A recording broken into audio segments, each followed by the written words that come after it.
Hey, welcome to a quiet corner of the internet. My name is Donald and I'm gonna read to you while you hold yourself a little tighter. We're starting a new book tonight. I'm so proud of us for making it through the first book.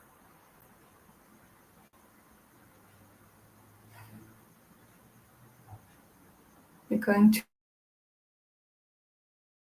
to read The Adventures of Huckleberry Finn by Mark Twain. Chapter 1.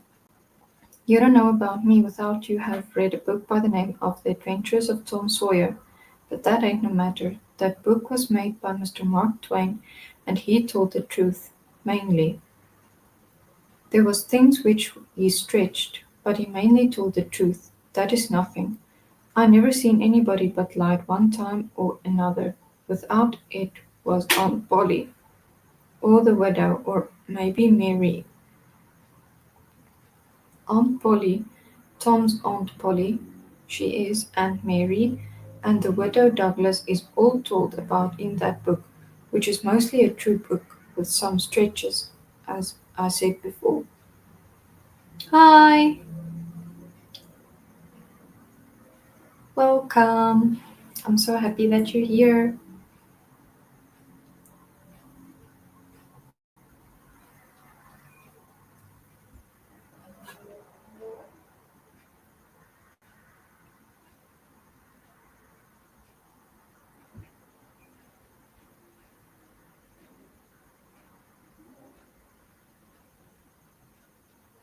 Now that the way now the way that the book winds up is this. Tom and me found the money that the robbers hid in the cave, and it made us rich.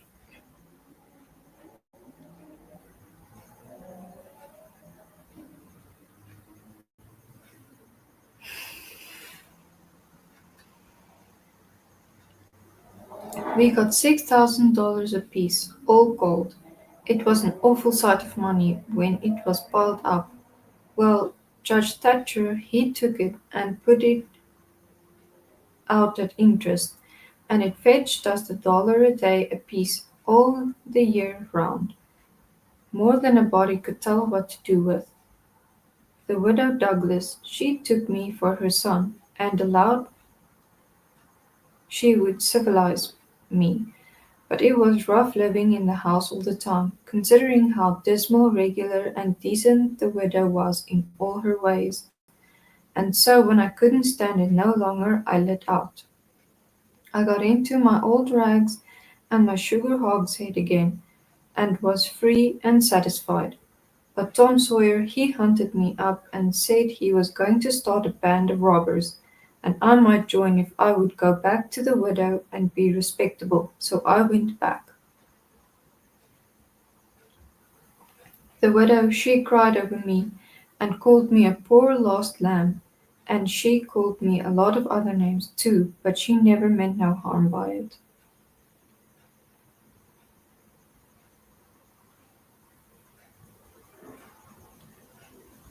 She put me in them new clothes again, and I couldn't do nothing but sweat, and I feel all cramped up.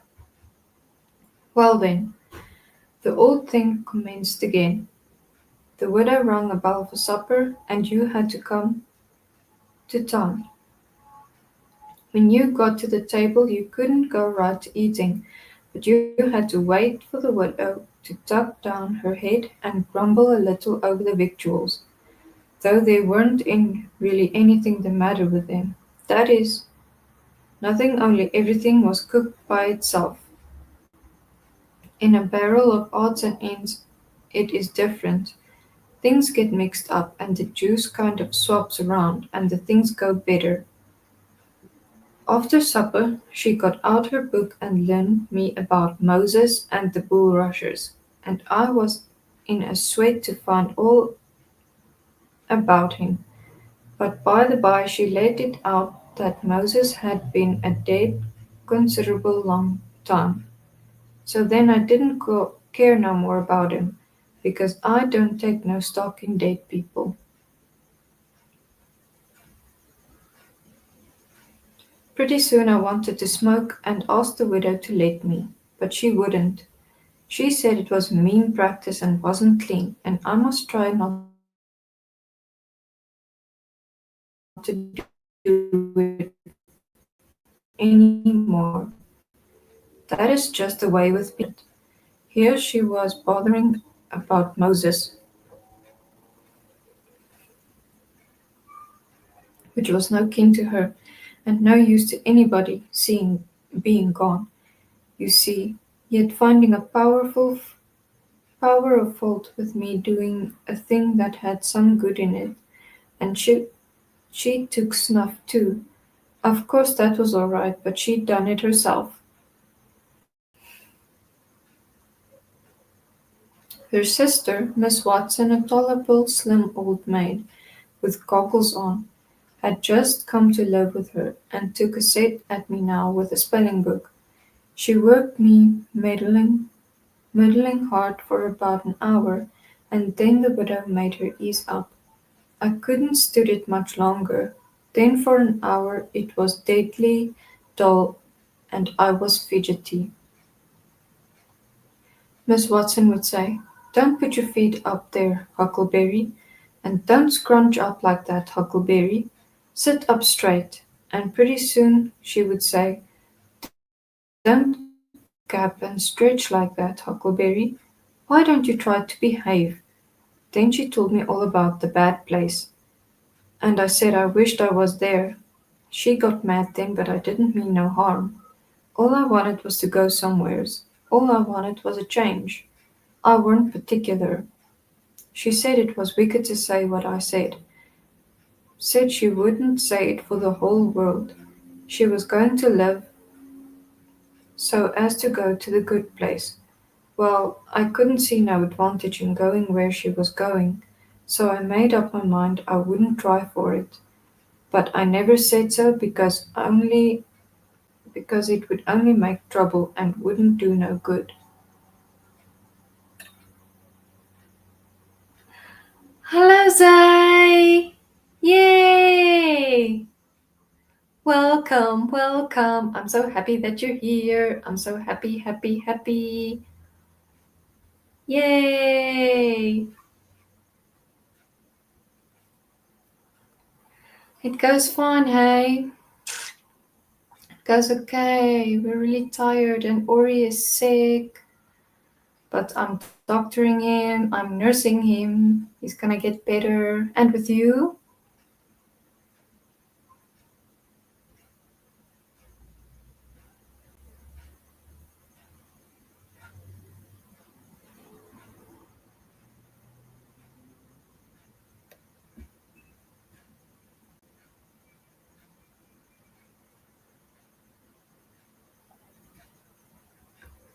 I'm very happy to hear.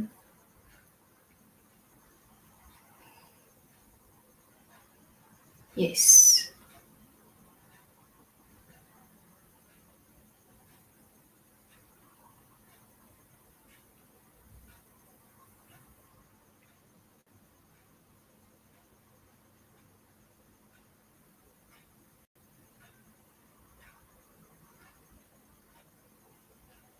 Now she had got a start, and she went on and told me all about the good place. She said all a body would have to do there was to go around all day long with a harp and sing for ever and ever. So I didn't think much of it, but I never said so. I asked her if she reckoned Tom Sawyer would go there, and she said not by a considerable sight. I was glad about that because I wanted him and me to be together. Miss Watson, she kept pecking at me, and I got tiresome and lonesome. By and by, they fetched. I forgot this word was in the book.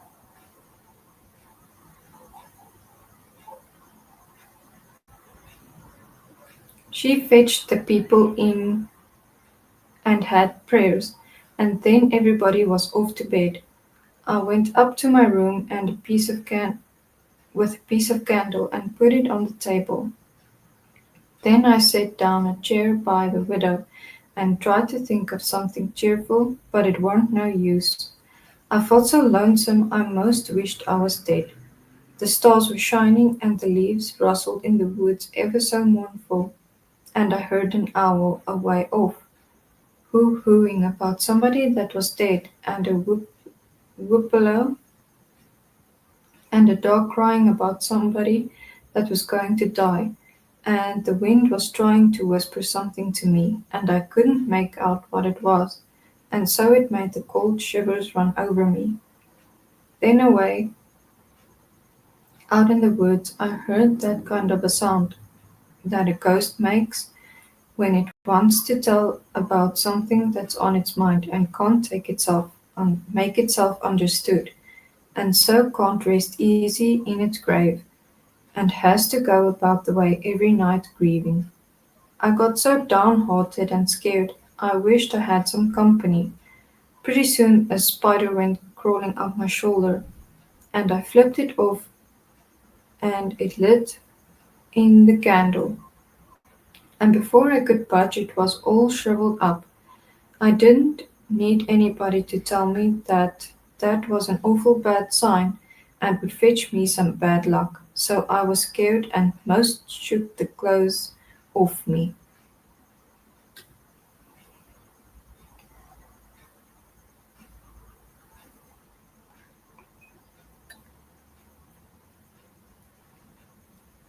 I got up and turned around in my tracks 3 times and crossed my breast every time, and then I tied up a little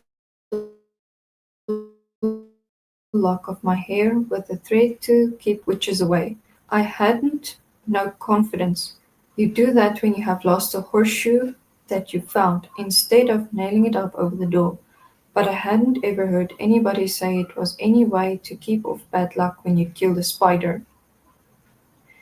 I sat down, shaken all over, and got out my pipe for a smoke, for the house was all still as death now, and so the widow wouldn't know. Well, after a long time I heard the clock away off in the town going boom, boom, boom. 12 licks, and all still again, stiller than ever. Pretty soon I heard a twig snap down in the dark among the trees. Something was stirring. I still sat I sat still and listened. Directly I could just barely hear a meow, meow down there. That was good, says I. Meow, meow, as soft as I could, and then I put the light and scrambled out of the window onto the shed. Then I slipped down to the ground and crawled in among the trees, and sure enough, there was Tom Sawyer waiting for me.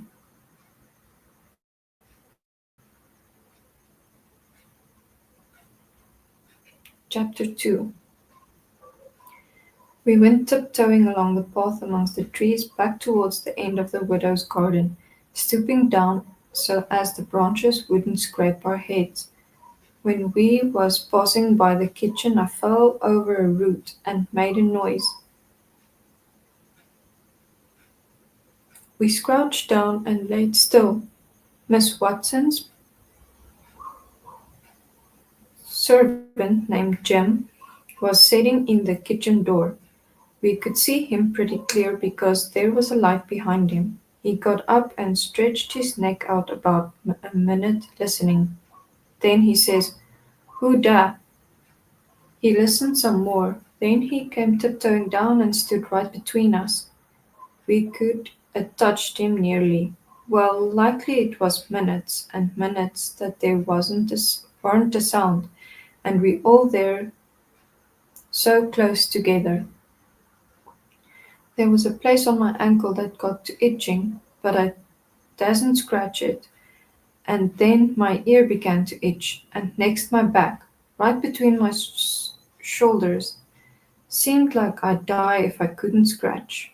Well, I've noticed that thing plenty of times since. If you are with the quality or at a funeral or trying to go to sleep when you ain't sleepy, if you're anywheres where it don't do for you to scratch, why you will itch all over and upwards of 1,000 places. Pretty soon Jim says, "Say who is you? Where is you?" dog my cats if I didn't hear something. Well, I know if I's going to do. I's going to sit down here and listen till I hears it again. He sat down on the ground betwixt me and Tom.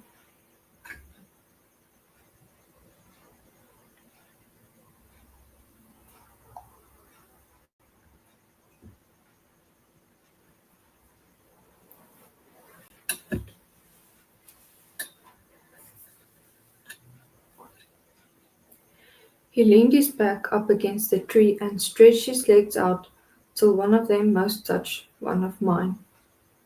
My nose began to itch. It itched till the tears come into my eyes, but I doesn't scratch. Then it began to itch on the inside. Next I got to itching underneath. I didn't know how I was going to sit still. The miserableness went on as much as 6 or 7 minutes, but it seemed a sight longer than that. I was itching in 11 different places now. I reckoned I couldn't stand it no more'n a minute longer, but I set my teeth hard and got ready to try. Just then Jim began to breathe heavy. Next he began to snore, and then I was pretty soon comfortable again. Tom he made a sign to me, kind of a little noise with his mouth, and we went creeping away on our hands and knees. When we was 10 foot off, Tom whispered to me and wanted to tie Jim to the tree for fun, but I said no. He might wake and make a disturbance, and then they'd find out I weren't in. Then Tom said he hadn't got candles enough, and he would slip in the kitchen and get some more. I didn't want him to try. I said Jim might wake up and come. But Tom wanted to risk it, so we slid in there and got 3 candles. And Tom laid 5 hours in a sweat to get away, but nothing would do Tom but he must crawl to where Jim was on his hands and knees and play something on him. I waited and it seemed a good while. Everything was so still and lonesome.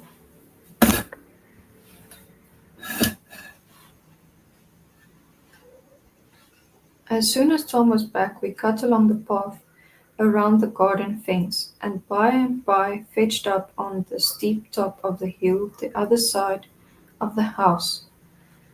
Tom said he slipped Jim's hat off his head and hung it on a limb over him, and Jim stirred a little, but he didn't wake. Afterwards Jim said the witches bewitched him and put him in a trance and rode him all over the state, and then set him under the trees again, and hung his hat on a limb to show who'd done it. And next time Jim told it, he said they rode him down to New Orleans, and after that, every time he told it, he spread more and more, till by and by he said they rode him all over the world, and tired him most to death, and his back was all over saddle boils. Jim was monstrous proud about it, and he got so he needn't hardly notice the other people.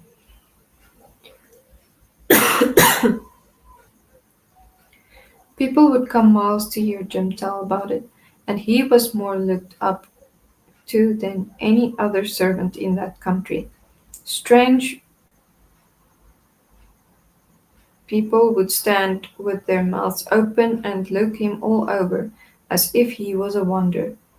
Servant is always talking about witches in the dark by the kitchen fire, and whenever he was talking and letting on to know all about such things, Jim would happen in and say, what do you know about witches? And that servant was corked up and had to take a back seat. Jim always kept that 5 center piece round his neck with a string, and said it was a charm the devil gave to him with his own hands, and told him he would cure anybody with it and fetch witches whenever he wanted to just by saying something to it. But he never told what it was he said to it.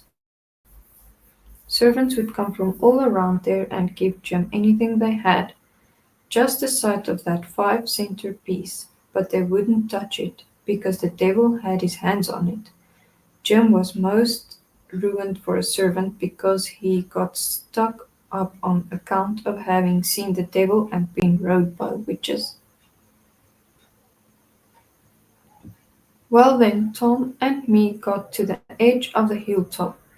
We looked away down into the village and could see 3 or 4 lights twinkling where there was sick folks, maybe, and the stars over us were sparkling ever so fine, and down by the village was the river, a whole mile broad, and awful still and grand. We went down the hill and found Joe Harper and Ben Rogers, and 2 or 3 more of the boys hid in the old tanyard.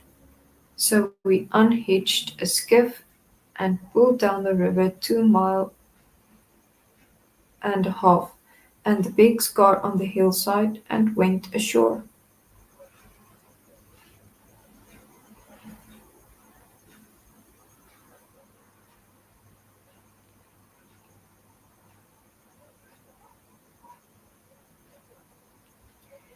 We went to a clump of bushes, and Tom made everybody swear to keep the secret, and then showed them a hole in the hill, right in the thickest part of the bushes.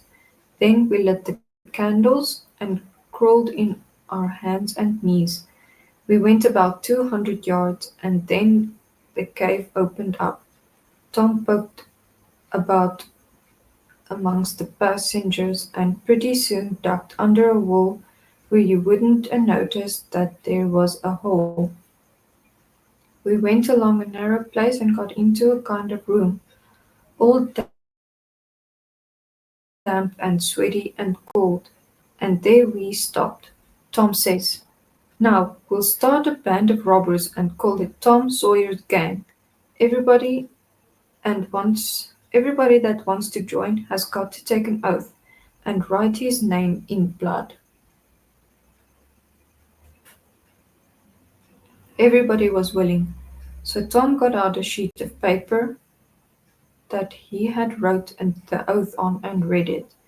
It swore every boy to stick to the band and never tell any of the secrets, and if anybody done anything to any boy in the band, whichever boy was ordered to kill that person and his family must do it, and he mustn't eat and he mustn't sleep till he had killed them and hacked a cross in the breast, which was the sign of the band, and nobody that didn't belong to the band could use that mark, and if he did he must be sued,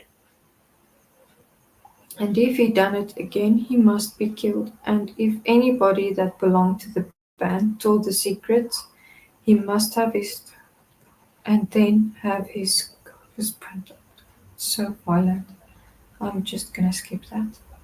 Everybody said that was a real beautiful oath, and asked Tom if he got it out of his own head. He said, "Some of it, but the rest was out of pirate books and robber books, and every gang that was high-toned had it. Some thought it would be a good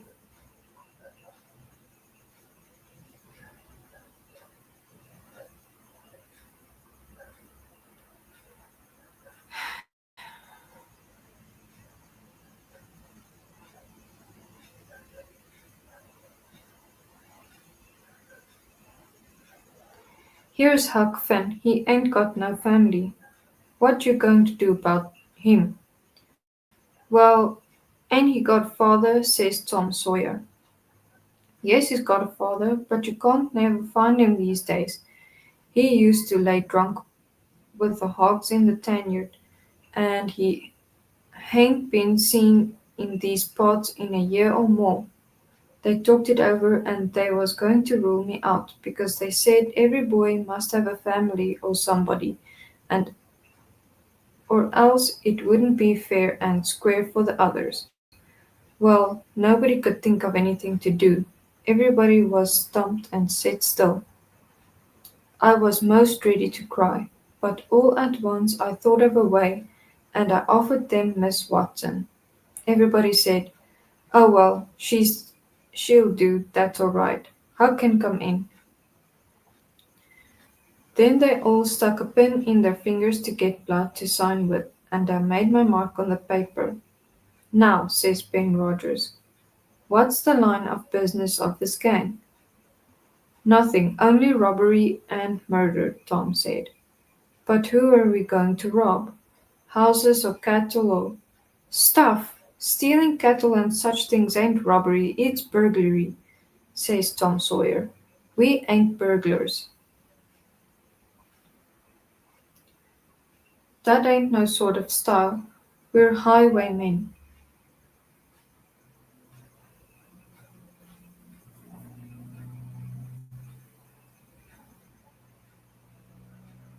We stop stages and carriages on the road with masks on and rob the people and take their watches and money.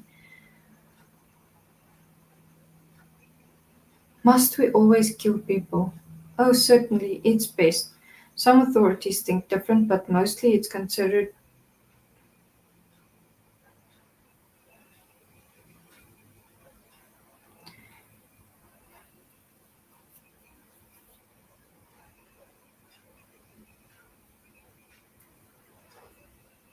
Except some that you bring to the cave here and keep them till they're ransomed.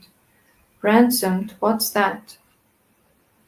I don't know, but that's what they do. I've seen it in books, and so of course that's what we've got to do. But how can we do it if we don't know what it is? Why, blame it all. We've got to do it. Don't I tell you it's in the books? Do you want to do what's going different from what's in the books and get things all muddled up? Oh, that's very fine to say, Tom Sawyer, but how in the nation are these fellows going to be ransomed if we don't know how to do it to them? That's the thing I want to get at. Now, what do you reckon it is? Well, I don't know, but perhaps if we keep them till they're ransomed, it means that we keep them until they're dead. Now, that's something like. That'll answer. Why couldn't you said that before? We'll keep them till they're ransomed to death, and a bothersome lot they'll be too, eating up everything and always trying to get loose. How you talk, Ben Rogers. How can they get loose when there's a guard over them, ready to shoot them down if they move a peg? A guard? Well, that is good. So somebody's got to sit up all night and never get any sleep, just so as to watch them. I think that's foolishness. Why can't a body take a club and ransom them as soon as they get here? Because it ain't in the book, so that's why. Now, Ben Rogers, do you want to do things regular or don't you? That's the idea. Don't you reckon that the people that made the books knows what's the correct thing to do? Do you reckon you can learn them anything? Not by a good deal. No, sir. We'll just go on and ransom them in the regular way. All right, I don't not mind, but I say it's a fool anyway.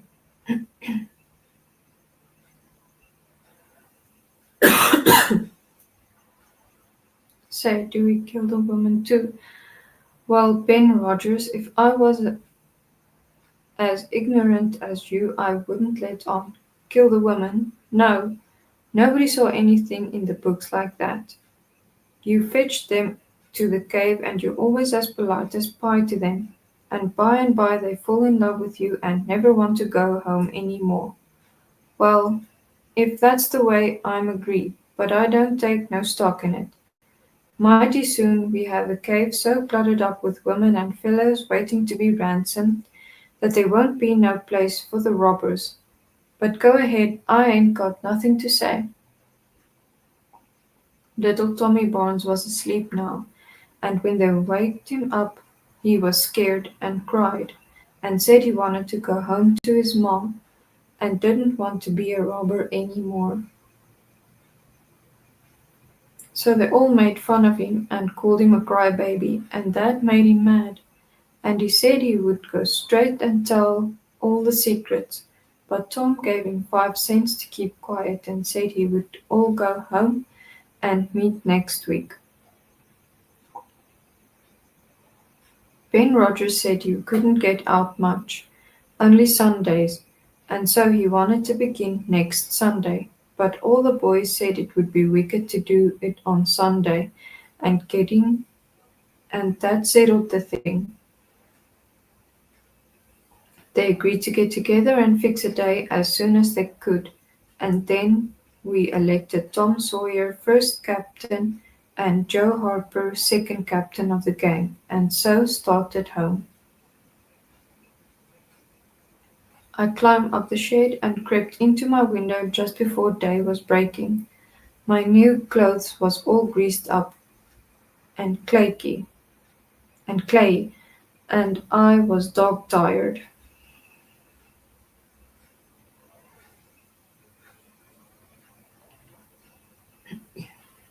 Chapter 3.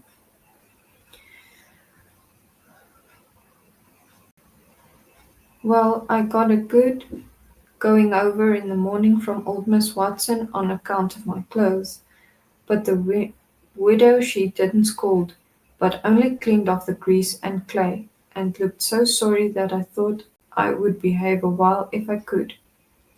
Then Miss Watson she took me in the closet and prayed, but nothing came of it. She told me to pray every day and whatever I asked for I would get.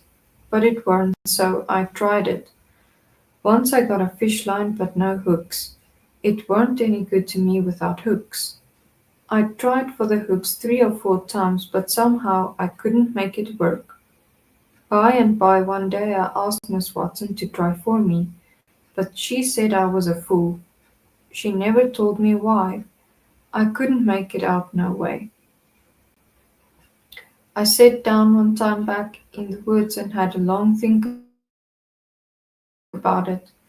I says to myself, if a body can get anything they pray for, why don't Deacon Wynne get back the money he lost on pork? Why couldn't the widow get back her silver snuff box that was stole? Why can't Miss Watson fat up? Now, says I to myself, there ain't nothing in it. I went and told the widow about it, and she said the thing that a body could get by was praying for it was spiritual gifts. That was too many for me, but she told me what she meant. I must help other people and do everything I could for other people and look out for them all time and never think about myself. This was including Miss Watson, as I took it. I went out to the woods and turned it over in my mind a long time, but I couldn't see no advantage about it, except for the other people, so at last I reckoned I wouldn't worry about it any more but just let it go.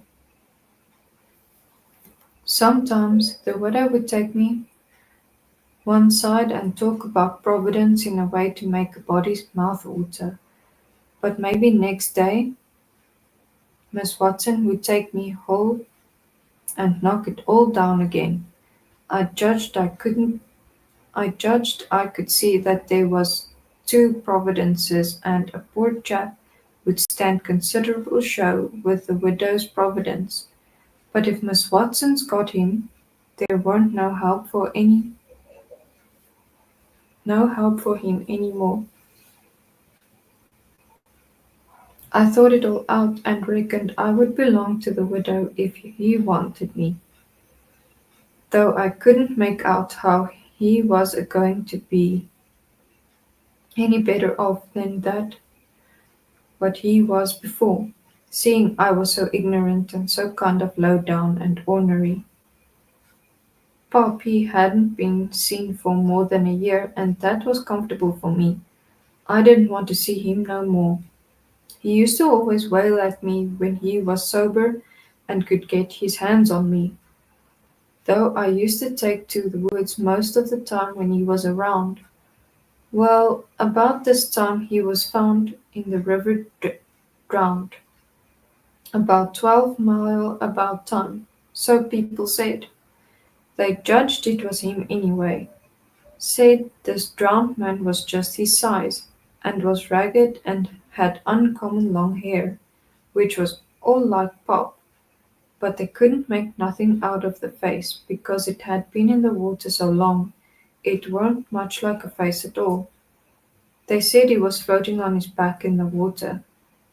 They took him and burned him on the bank. But I weren't comfortable long because I happened to think of something. I knowed mighty well that a drowned man didn't float on his back but on his face. So that I knowed then that this weren't Pop but a woman dressed up in a man's clothes. So I was comfortable again. I judged the old man would turn up again by and by, though I wished he wouldn't. We played robber now and then about a month, and then I resigned. All the boys did. We hadn't robbed anybody, hadn't killed any people, but only just pretended. We used to hop out of the woods and go charging down on hog drivers and women in carts talking garden stuff to market, but we never hived any of them. Tom Sawyer called the hogs innards, and he called the turnips and stuff jewellery, and we would go to the cave and powwow over what we had done and how many people we had killed and marked, but I couldn't see no profit in it. One time Tom sent a boy to run about town with a blazing stick, which he called a slogan, which was the sign for the gang to get together, and then he said he had got secret news by his spies that next day a whole parcel of Spanish merchants and rich Arabs was going to camp in Cave Hollow with 200 elephants and 600 camels and over 1,000 sumpter mules, all loaded down with diamonds, and they didn't have only a guard of 400 soldiers. So we would lay in ambush, as he called it, and kill the lot and scoop the things. He said he must slick up our swords and guns and then get ready. He never could go after even a turnip cart, but he must have swords and guns all scoured up for it, though there was only lath and broomsticks, and you might scour at them till you rotted, and then they weren't worth a mouthful of ashes more than what they was before. I didn't believe we could lick such a crowd of Spaniards and Arabs, but I wanted to see the camels and elephants, so I was on hand next day, Saturday, in the ambuscade. And when we got the word, we rushed out of the woods and down the hill. But there weren't no Spaniards and Arabs, and there weren't no camels or no elephants. It weren't anything but a Sunday school picnic, and only a primer class at that.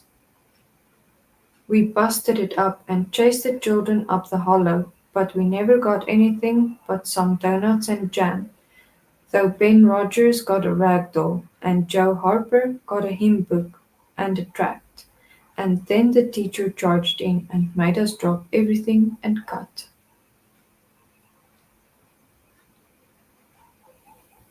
I didn't see no diamonds, and I told Tom Sawyer so.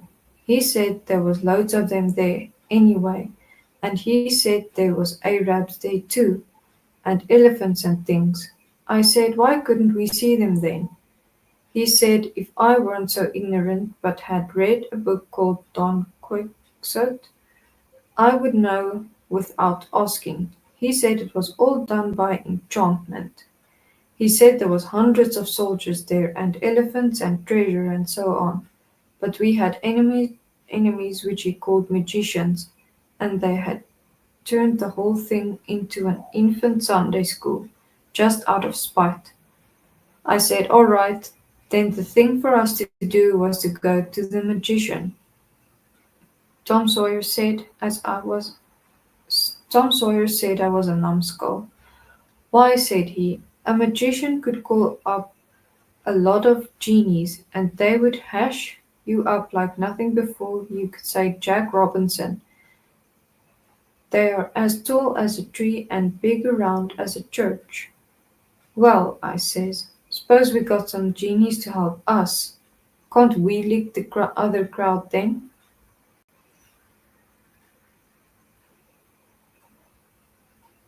"How are you going to get them?" "I don't know." "How do they get them?" "Why, they grab an old tin lamp or an iron ring, and then the genies come tearing in, with the thunder and lightning a ripping around, and the smoke a rolling, and everything they're told to do, they up and do it. They don't think about pulling a shot tower up by the roots, and pelting a Sunday school superintendent over the head with it, or any other man.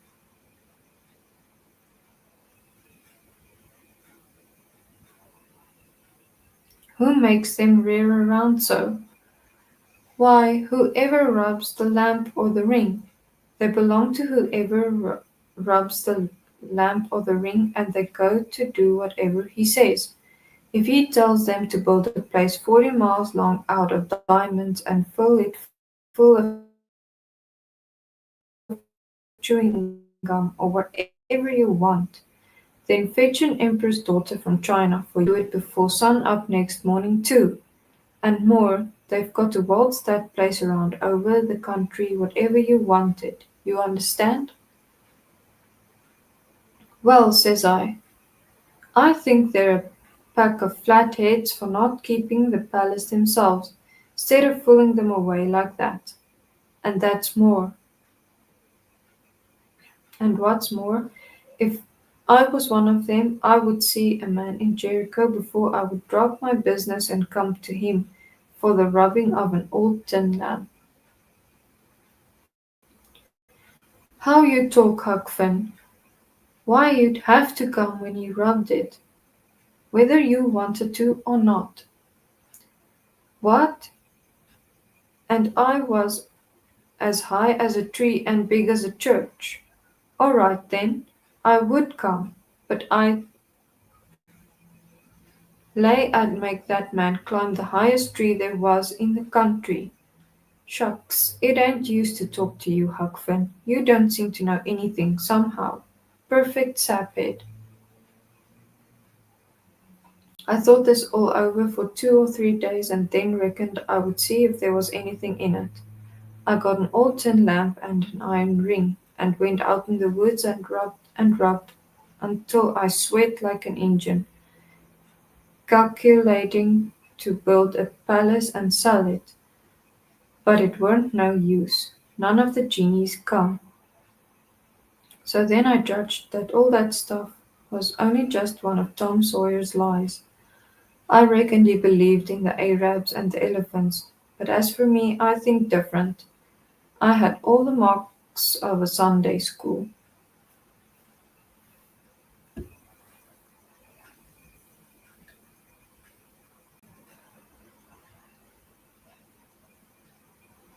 Chapter 4. Well, 3 or 4 months ran along, and I was well into the winter now. I had been to school most all the time, and could spell and read and write just a little, and could say the multiplication table up to 6 times 7 is 35, and I don't reckon I could ever get any further than that if I was to live forever.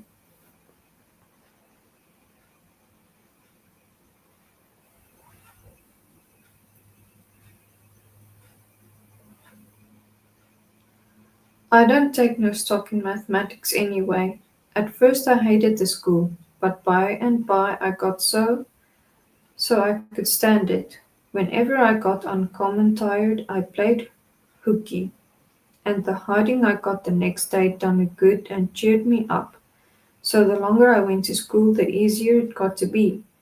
I was getting sort of used to the widow's ways too. and they weren't so raspy on me. Living in a house and sleeping in a bed pulled on me pretty tight mostly. But before the cold weather, I used to slide out and sleep in the woods sometimes, and so that was a rest to me. I liked the old ways best, but I was getting so I liked the new ones too a little bit. The widow said I was coming along slow but sure, and doing very satisfactory. She said she weren't ashamed of me. One morning I happened to turn over the salt cellar at breakfast. I reached for some of it as quick as I could to throw over my left shoulder and keep off the bad luck. But Miss Watson was ahead of me and crossed me off. She says, "Take your hands away, Huckleberry. What a mess you're always making." The widow put in a good word for me, but that one to keep off the bad luck. I know that well enough. I started out after breakfast feeling worried and shaky and wondered where it was going to fall on me and what it was going to be.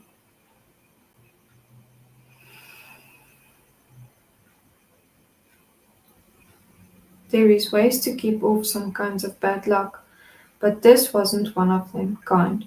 So I never tried to do anything, but just poked along low spirited on the watch out. I went down to the front garden and climbed over the stile where you go through the high board fence. There was an inch of new snow on the ground, and I seen somebody's tracks. They had come up from the quarry and stood around the stile a while, and then went out around the garden fence. It was funny they hadn't come in, after standing around so. I couldn't make it out. It was very curious somehow. I was going to follow around, but I stooped down to look at the tracks first. I didn't notice anything at first, but next I did. There was a cross in the left boot heel, made with big nails to keep off the devil. I was up in a second and shining down the hill. I looked over my shoulder every now and then, but I didn't see nobody. I was at Judge Thatcher's as quick as I could get there. He said, "Why, my boy, you are all out of breath. Did you come for your interest?" "No, sir," I says. "Is there some for me?" "Oh, yes. A half yearly is in the last night. Over $150. Quite a fortune for you. You had better let me invest it along with your 6,000, because if you take it, you'll spend it." "No, sir," I says. "I don't want to spend it. I don't want it at all. Nor the 6,000 nother. I want you to take it. I want to give it to you, the 6,000 and all." He looked surprised. I couldn't seem to make it out. He says, "Why, what can you mean, my boy?"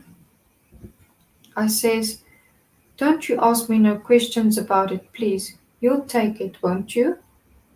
He says, "Well, I'm puzzled. Is something the matter?" "Please take it," says I, "and don't ask me nothing. Then I won't have to tell no lies." He studied a while and then he says, "Oh, I think I see. You want to sell your property to me, not give it. That's the correct idea." Then he wrote something on a paper and read it over and says, "There, you see, it says for a consideration. That means I have bought it of you and paid you for it. Here's $1 for you. Now sign it." So I signed it and left. Miss Watson's servant Jim had a high ball as big as your fist. which had been took out of the fourth stomach of an ox, and he used it to do magic with. He said there was a spirit inside of it, and it knowed everything. So I went to him that night and told him Pop was here again, for I found his tracks in the snow. What I wanted to know was, what was he going to do, and and was he going to stay? Jim got out his hairball and said something over it, and then he held it up and dropped it on the floor. It fell pretty solid and only rolled about an inch. Jim tried it again and then another time, and it acted just the same. Jim got down on his knees and put his ear against it and listened, but it weren't no use. He said it wouldn't talk. He said sometimes it wouldn't talk without money. I told him I had an old slick counterfeit quarter that weren't no good because the brass showed through the silver a little, and it wouldn't pass anyhow, even if the brass didn't show, because it was so slick it felt greasy, and so that would tell on it every time. I reckoned I wouldn't say nothing about the dollar I got from the judge. I said it was pretty bad money, but maybe the hairball would take it, because maybe it wouldn't know the difference. Jim smelt it and bit it and rubbed it, and said he would manage so the hairball wouldn't think it was good. The hairball would think it was good. He said he would split open a raw Irish potato and stick the quarter in between, and keep it there all night. The next morning you couldn't see no brass, and it wouldn't feel greasy no more. And so anybody in town would take it in a minute, let alone a hairball. Well, I know the potato would do that before, but I had forgot it.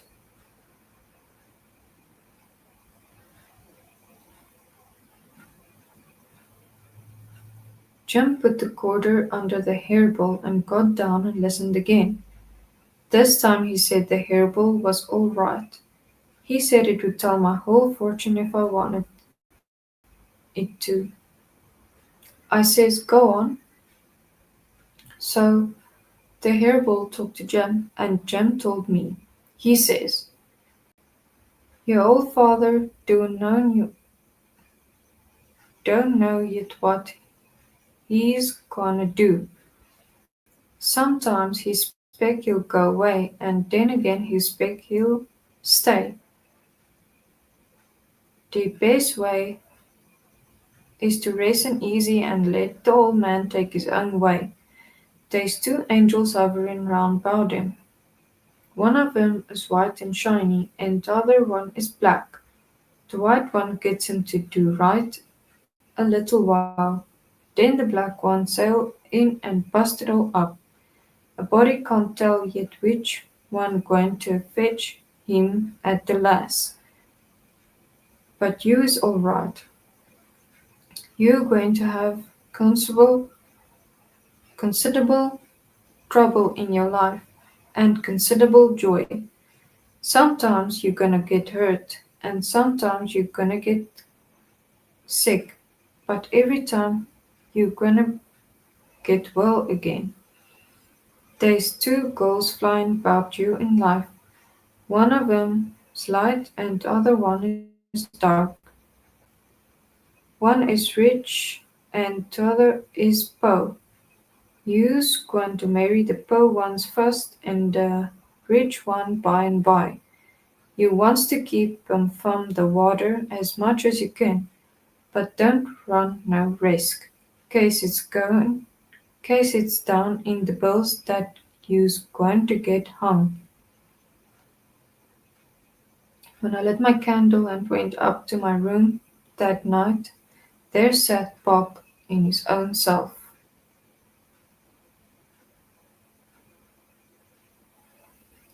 Chapter 5. I had shut the door too. Then I turned around and there he was. I used to be scared of him all the time. He tanned me so much.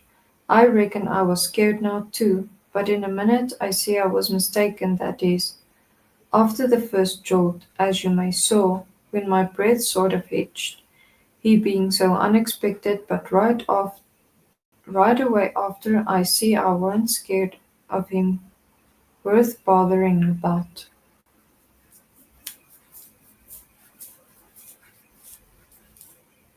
He was most 50 and he looked it. His hair was long and tangled and greasy and hung down, and you could see his eyes shining through like he was behind vines. It was all black, no grey, so was his long, mixed up whiskers. There weren't no colour in his face. Where his face showed it was white, not like another man's white, but a white to make a body sick, a white to make a body's flesh crawl, a tree-toad white, a fish-belly white. As for his clothes, just rags, that was all. He had one ankle resting on the other knee. The boot on that foot was busted, and two of his toes stuck through, and he worked them now and then. His hat was laying on the floor, an old black slouch with the top caved in, like a lid. I stood a looking at him. He sat there a looking at me, with his chair tilted back a little. I set the candle down. I noticed the window was up, so he had climbed in by the shed. He kept looking me all over. By and by he says, "Starchy clothes, very. You think you're a good deal of a big bug, don't you?" "Maybe I am, maybe I ain't," I says. "Don't you give me none of your lip," says he. "You've put on considerable many frills since I've been away. I'll take you down a peg before I get done with you. You're educated too, they say. Can read and write. You think you're better than your father now, don't you? Because he can't. I'll take it out of you. Who told you you might meddle with such hifalutin foolish, hey? Who told you you could? The widow, she told me. The widow, hey? And who told the widow she could put in her shovel about a thing that ain't none of her business? Nobody never told her. Well, I'll learn her how to meddle. And looky here, you drop that school, you hear? I'll learn people to bring up a boy and put on airs over his father and let on to be better'n he is. You lemme catch you foolin' around that school again, you hear? Your mother couldn't read and she couldn't write neither before she died. None of the family could before they died. I can't. And here you're a swellin' yourself up like this. I ain't the man to stand it, you hear? Say, lemme hear you read."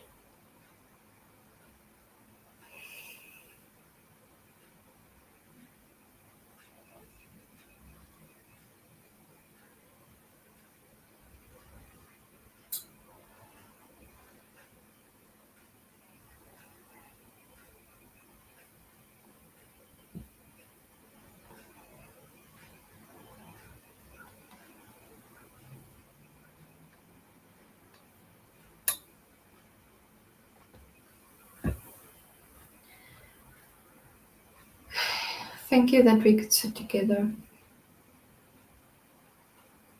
I don't know how and I don't know when, but it's going to be okay. And if it isn't, at least you're not alone anymore. And for that, I'm proud of you. If you need me again, I'll be back soon. Good night.